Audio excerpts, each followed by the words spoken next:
Baik, perkenalkan nama saya Citra Kusuma Dewi dengan NRP 501-723-1072. Di sini saya dari kelas B. Di sini saya akan mempresentasikan tugas mengenai moving average, di mana tugas ini bertujuan untuk mengidentifikasi bagaimana dari sebuah data yang merupakan anomali akibat sumber geofisika dan mana yang diperkirakan sebagai noise.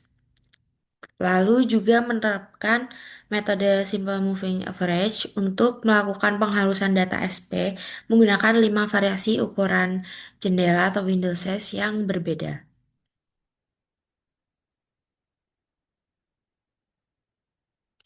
Di sini definisi dari moving average sendiri adalah metode penyaringan data yang paling umum digunakan dalam pengolahan sinyal digital, di mana nilai keluaran diperoleh dengan menghitung rata-rata dari sejumlah titik data masukkan dalam suatu jendela tertentu. Dan moving average ini berfungsi sebagai proses perataan atau smoothing atau penyaringan frekuensi rendah, low pass filtering, yang bertujuan untuk mengurangi noise dan menunjukkan tren utama dalam sinyal. Dan semakin besar ukuran jendela yang digunakan, maka semakin halus hasilnya, namun beresiko menghilangkan detail penting dari sinyal asli. Dan berikut adalah codingan yang saya pakai. Di sini ada Pandas ASPD itu untuk digunakan untuk menghitung simple moving average-nya menggunakan rolling, dan ada mat matplotlib itu digunakan untuk visualisasi grafik, dan selanjutnya itu ada simulasi data SP mentahnya. Itu di sini ada target anomali, yaitu sinyal utama berbentuk Gaussian centered di 500 meter, dan ada secondary anomali, yaitu sumber gangguan lain di 300 dan 700 meter plus noise. Lalu ada original SP ini, di mana ini tuh berfungsi untuk sinyal total, mirip data lapangan, ada target, gangguan plus noise. Lalu yang selanjutnya adalah penerapan simple moving average-nya, di mana di sini tuh simple moving average itu digunakan untuk menghaluskan datanya, dan di sini ada window size, di mana itu ada daftar jendela window yang akan diuji, dan ada rolling windownya di sini, ada center itu untuk menghitung nilai rata-rata bergeraknya, dan ada Turnampi ini untuk mengkonversi hasil ke array numpy untuk diplot.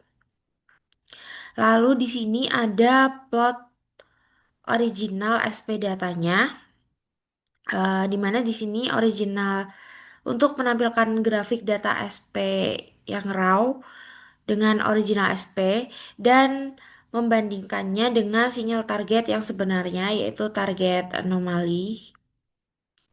Lalu di sini itu untuk menunjukkan seberapa parah sinyal target terganggu oleh noise dan sumber sekunder. Lalu yang terakhir di sini ada untuk plot and shade SP data per window size-nya, di mana ada looping. Di sini itu untuk setiap nilai window size-nya, dan untuk menampilkan hasil smoothingnya itu ada Enscape SPW ini, dan secara terpisah untuk masing-masing ukuran windownya, dan tujuannya ini untuk menunjukkan efek smoothing terhadap bentuk sinyal dan kejelasan anomali target. Berikut adalah hasil yang diperoleh dari codingan tersebut. Yang pertama ada original SP datanya, di mana kurva ini tuh menunjukkan fluktuasi yang sangat tajam dan kasar.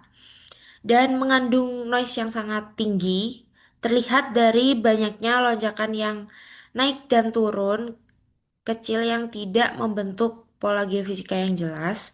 Lalu ada juga titik-titik di sini itu untuk bisa menutupi anomali yang relevan secara geologi. Data ini tuh mencerminkan kondisi lapangan sebenarnya, namun masih tercampur dengan gangguan, misalnya medan listrik, variasi tanah lokal, atau kesalahan pengukuran. Dan ini tuh diperlukan filtering agar tren utamanya itu lebih mudah untuk dikenali. Selanjutnya di sini ada MA bin yang size 3 dan di sini itu terlihat smoothing sangat ringan, lalu fluktuasinya masih terlihat cukup kasar, dan beberapa noise-nya itu mulai meredam, tetapi banyak lonjakan tajam yang masih bertahan. Dan ini tuh masih terlalu pendek untuk menghilangkan noise yang signifikan. Dan biasanya cocok untuk menonjolkan fitur skala kecil tanpa menghilangkan banyak informasi aslinya. Dan ini tuh bisa membantu untuk mengidentifikasikan anomali kecil yang relevan. Lalu selanjutnya ada yang size 8. Di sini tuh kurvanya lebih halus dibandingkan yang MA3 tadi. Dan fluktuasi minornya itu mulai tertutupi dan anomali utamanya itu mulai terlihat lebih dominan. Dan smoothing ini tuh cukup ideal untuk mengurangi noise dengan mempertahankan informasi yang pentingnya itu dan mulai terlihat tren zona anomali negatif atau positif yang berpotensi mengindikasi keberadaan struktur bawah permukaan seperti jalur rembesan fluida, zona lemah, atau kontak litologi. Lalu selanjutnya di sini ada yang MA15, di mana di sini tuh terlihat tampak garisnya itu jauh lebih halus dan detail kecilnya itu mulai hilang. Lalu anomali utamanya juga terlihat lebih tegas dan tidak terganggu noise dan mengarah pada interpretasi makro dan ini tuh cocok untuk mengidentifikasi zona anomali utama dan beberapa fitur geologi halus ini mungkin dihilangkan tapi juga memberikan gambaran yang baik untuk struktur yang dominan. Lalu selanjutnya ada yang MA20.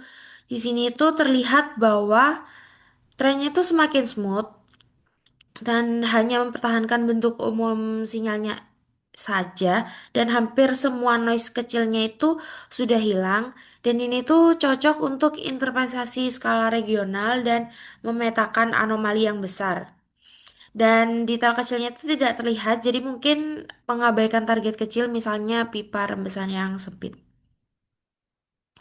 Dan yang terakhir ada MA35 di mana kurvanya itu terlihat sangat halus dan lambat dalam perubahannya dan hampir semua fluktuasi lokalnya itu sudah hilang dan kurva ini tuh cenderung menunjukkan tren yang sangat umum di mana ini tuh cocok untuk interpretasi model bawah permukaan yang berskala besar dan tidak disarankan jika untuk mendeteksi objek yang kecil dan karena idealnya itu hanya untuk mengidentifikasi mendeteksi zona konduktif besar seperti akuifer luas dan batas geologi besar. Dan kesimpulan dari hasil yang sudah saya dapat yaitu pengolahan data SP ini dengan metode moving average menunjukkan bahwa smoothing berpengaruh terhadap visibilitas dan ketajaman anomali.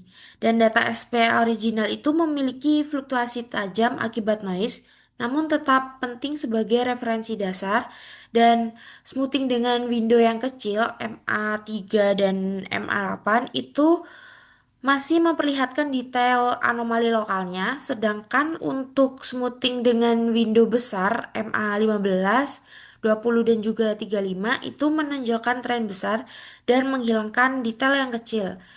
Dan pemilihan window optimal ini bergantung pada skala target yang ingin diidentifikasi. Dan jika trade-off semakin dan ada dengan trade-off, semakin besar window MA, maka semakin hilang detail spasial, yaitu resolusinya akan menurun, namun tren umumnya menjadi lebih jelas. Sekian presentasi dari saya, terima kasih.